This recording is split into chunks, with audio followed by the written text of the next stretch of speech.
I'm going to use MAC's Fresco Rose.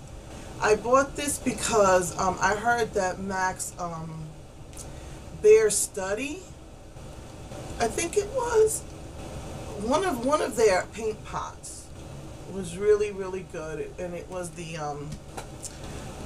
skin toned one, and I wanted something, I don't know, I thought I'd get something nicer and shimmerier, and the only one that really turned me on was this Fresco Rose paint pot from MAC. And I tried it with matte, because they said these are really good to blend with, but when you're wearing mattes. But I don't know, maybe you have to put it on immediately while it's still setting or something, because it didn't seem to do that for me. When I used this with the matte, I don't know, it didn't work for me. But maybe because I bought the Fresco Rose with as a shimmer and the other ones are more matte, I don't know. But it pretty much picked up the pigment. I tried to use a softer red, like the 4th red from the bottom, but it barely showed. And I do need a little bit more of a contour, because again, I never really consider myself to have a hooded lid. But I know that my eye is very deep set, and I know that my family runs in the family that the lid droops. So I think that combination makes me seem like I have a hooded lid.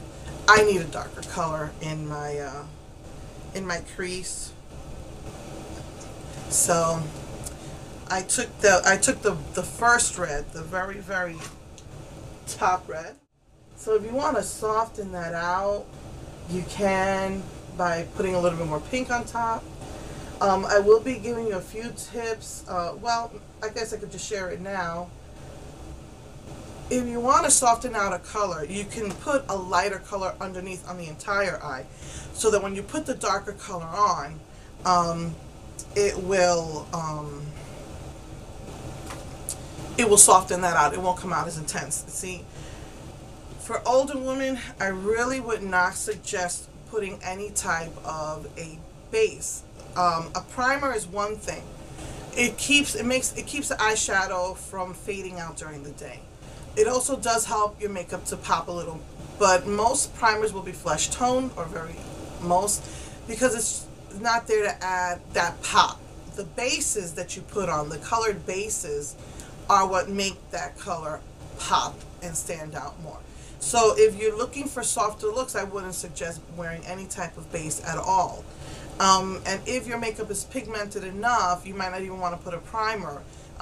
Primers are good for like creasing if you have an oily eye, or if you're wearing a cream eyeshadow, which I want to talk about at a later date myself. I tried the L'Oreal Decrease, and I like this 10 times better than Urban Decay. Urban Decay, I love you. I love your liners and your shadows, but hate your primer potion. This was creamier, which might be better for older women. That primer potion dries out, and I'm not the only guru. I'm not a guru, but I'm not the only YouTuber who has said that. But just in case you're wondering, this is probably maybe half the price, I think, if I'm not mistaken, of the primer potion. One of the things about eyebrows as well, if you use a powder, it's going to be softer.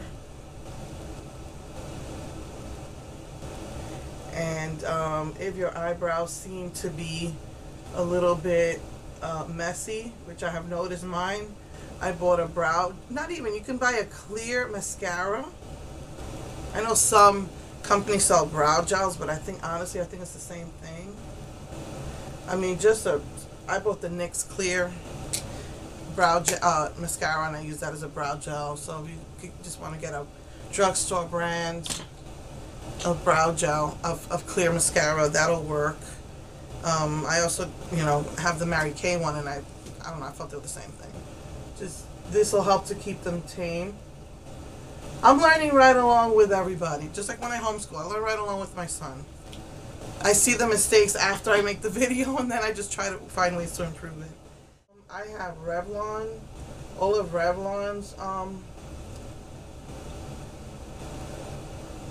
frosty chromey eyeliners that they came out with a few years back, but they irritate my eyes when I put them on the bottom lash. These don't irritate me. I love these. They do go on, and they do pretty much set, so that it's not going to smear. But I don't know. I don't understand my skin. It changes. You know, our skin changes as we get older, and it still manages to smear underneath my eye. And one last thing, I'm always apologizing for my bed. Basically, I sleep with so many pillows, and I'm just going to stop doing that. If you see that my bed has bumps in it, I sleep with a lot of pillows. I have fibromyalgia, which means I'm always in pain. I don't get a good night's sleep. I'm always tired because of that. So basically what it is what it is, and I'm just going to, as long as it's neat, even if you see bumps, it is what it is, guys. Unless I pull off the sheet because I'm changing the sheets or something, then it'll be flat. But other than that, you know, that's what it is.